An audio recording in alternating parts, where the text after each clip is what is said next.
This section will focus on providing an overview and training slides for the language comprehension part of the LAPG Tier 1.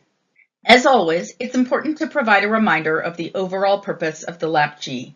It is to help your team problem solve toward more effective and efficient multi-tiered support systems in literacy for all students. Tier 1 is the foundation of this work, so a great deal of time is spent here first. Here again is key vocabulary that is helpful to know and be able to use when evaluating Tier 1 programs and instruction. Pause to review these as needed. Following are the training slides for the core language piece to provide shared understanding before digging into the LAPG. A reminder that these slides can be revised to work for you. Consider where to spend more or less time depending upon your team's needs. Let's start with a reminder of some critical background information about comprehension. In order for comprehension to occur, several prerequisite pieces must be intact. The student must be able to read the words accurately and fluently, understand the meaning of the words, have the background knowledge to apply to understanding of the text, and focus attention on the critical content. The end goal is, of course, reading for meaning. Comprehension is amongst the most challenging skills to develop. It requires mastery of components from both parts of the simple view. I must be able to get the words off the page and understand them in context. In the early grades, we are not expecting students to yet have the decoding skills that match their oral language needs and levels. So to continue to build language skills for comprehension, much of the work should happen orally through read-alouds, discussions, and rich vocabulary development. Comprehension requires varied strategies depending on the text, genre, and reader's purpose.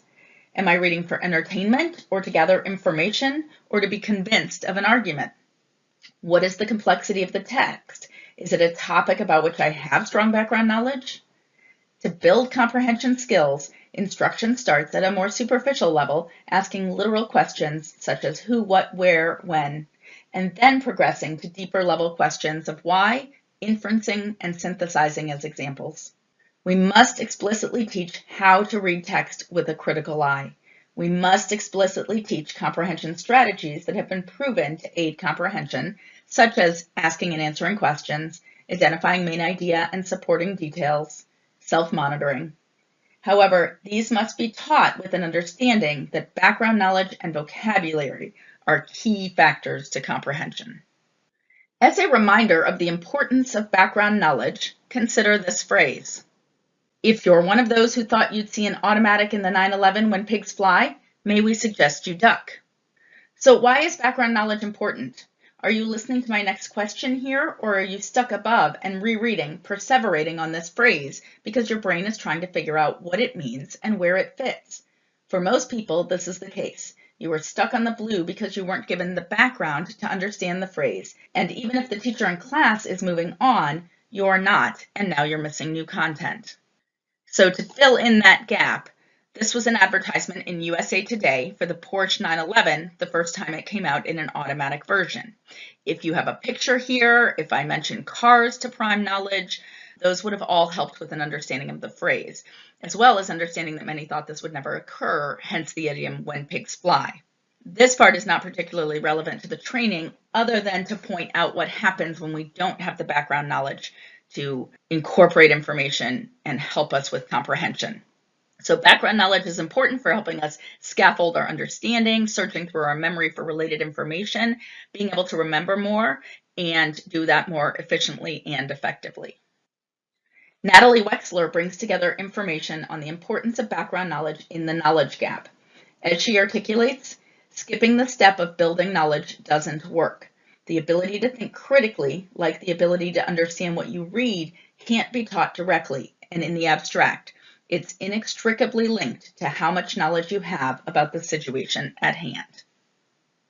Part of background knowledge students need is knowledge of text structure. As a proficient reader, I would be very surprised if I read, "Once upon a time, there are 6 types of habitats." Why? Because once upon a time primes my brain for the structure of a narrative story, like a fairy tale. I'm expecting to next learn about characters and setting. There are 6 types of habitats is the introduction to an informational text.